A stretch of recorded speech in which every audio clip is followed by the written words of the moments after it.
بسم الله الرحمن الرحيم. الحمد لله رب العالمين، وصلى الله على سيدنا محمد نبيه وآله وسلم تسليما. اللهم لك الحمد على ما جرى به قضاؤك،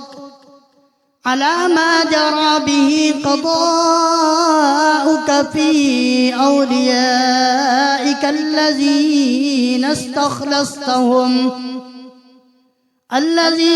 استخلصتهم لنفسك ودينك، إذ اخترت لهم جزيل ما عندك من النعيم المقيم الذي لا زوال له ولا إضمحلال بعد أن شرطت عليهم الزهد في درجات هذه الدنيا الدنية وزخرفها وزبرجها، فشرطوا لك ذلك وعلمت منهم الوفاء به، فقبلتهم وقربتهم وقدمت لهم الذكر العلي والثناء الجلي،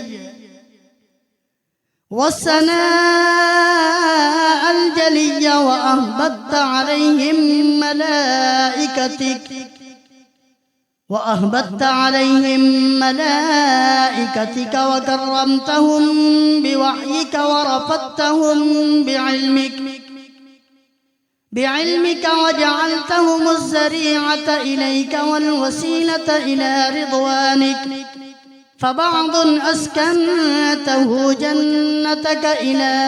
أن أخرجته منها، وبعض حملته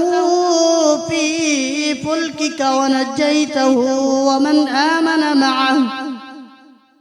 ومن آمن معه من الهلكة برحمتك، وبعض اتخذته لنفسك خليلا، وسألك لسان صدق في الآخرين فأجبته وجعلت ذلك عليا، وبعض كلمته من شجرة تكليما، وجعلت له من أخيه ردءا ووزيرا، وبعض أولدته من غير أب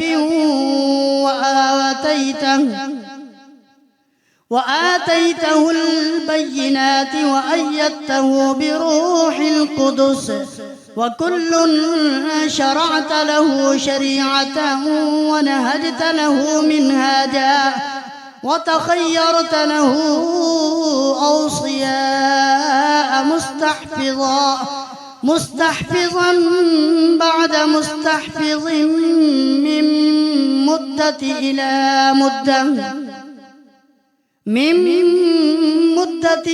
مدة إقامة لدينك وحجة على عبادك ولئلا يزول الحق عن مقره ويغلب الباطل على أهله، ولا يقول أحد لولا أرسلت إلينا رسولا منذرا، وأقمت لنا علما هاديا فنتبع آياتك من قبل أن نزل ونخزى إلى أن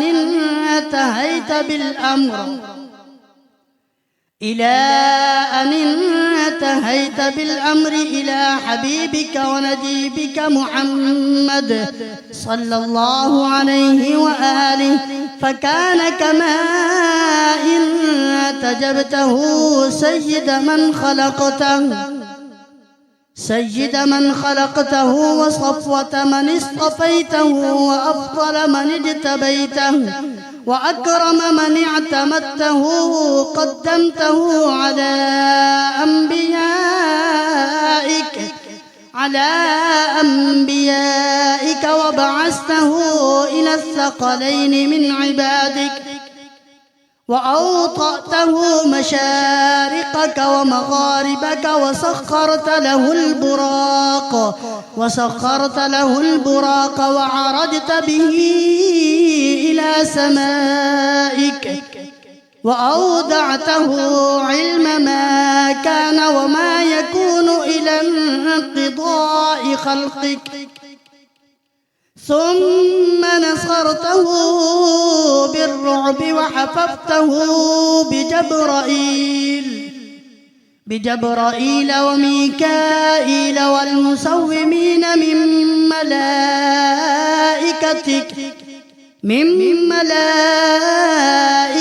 وعدته أن تظهر دينه على الدين كله ولو كره المشركون وذلك بعد أن بوأته مبوأ صدق من أهله وجعلت له ولهم أول بيت وضع للناس للذي ببكة مباركا وهدى للعالمين فيه آيات بينات مقام إبراهيم ومن دخله كان آمنا وقلت إنما يريد الله ليذهب عنكم الرجس أهل البيت ويطهركم تطهيرا ثم جعلت أجر محمد صلواتك عليه وآله مودتهم في كتابك فقلت قل لا أسألكم عليه أجرا إلا المودة في القربى وقلت ما سألتكم من أجر فهو لكم وقلت ما أسألكم عليه من أجر إلا من شاء أن يتخذ إلى ربه سبيلا فكانوا هم السبيل إليك والمسلك إلى رضوانك فلما انقضت أيامه أقام وليه علي بن أبي طالب صلواتك عليهما وآلهما هاديا إذ كان هو المنذر ولكل قوم هاد فقال والملأ أمامه من كنت مولاه فعلي مولاه اللهم وآل من والاه وعاد من عاداه وانصر من نصره واخذل من خذله وقال من كنت أنا نبيه فعلي أميره وقال أنا وعلي من شجرة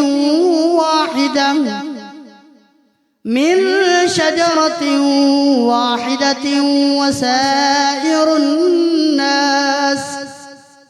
وسائر الناس من شجر شتى وأحله محل هارون من موسى فقال له أنت مني بمنزلة هارون من موسى إلا أنه لا نبي بعدي وزوجه ابنته سيدة نساء العالمين وأحل له من مسجده ما حل له وسد الأبواب إلا بابه ثم أودعه علمه وحكمته فقال أنا مدينة العلم وعلي بابها فمن أراد المدينة والحكمة فليأتها من بابها. ثم قال أنت أخي ووصيي ووارثي، لحمك من لحمي ودمك من دمي، وسلمك سلمي وحربك حربي، والإيمان مخالط لحمك ودمك كما خالط لحمي ودمي. وأنت غدا على الحوض خليفتي، وأنت تقضي ديني وتنجز عداتي، وشيعتك على منابر من نور مبيضة وجوههم حولي في الجنة وهم جيراني، ولولا أنت يا علي لم يعرف المؤمنون بعدي. وكان بعده هدى من الضلال ونورا من العمى، وحبل الله المتين وصراطه المستقيم، لا يسبق بقرابة في رحم، ولا بسابقة في دين، ولا يلحق في منقبة من مناقبه حذو الرسول صلى الله عليهما وآلهما، ويقاتل على التأويل ولا تأخذه في الله لومة لائم قد وتر فيه صناديد العرب، وقتل أبطالهم وناوش زؤبانهم، فأودع قلوبهم أحقادا بدرية وخيبرية وحنينية وغيرهن، فأضبت على عداوته وأكبت على منابذته، حتى قتل الناكسين والقاسطين والمارقين. ولما قضى نحبه وقتله أشقى الآخرين يتبع أشقى الأولين، لم يمتثل أمر رسول الله صلى الله عليه وآله في الهادين بعد الهادين، والأمة مصرة على مقته مجتمعة على قطيعة رحمه وإقصاء ولده، إلا القليل ممن وفى لرعاية الحق فيهم، فقتل من قتل وسبي من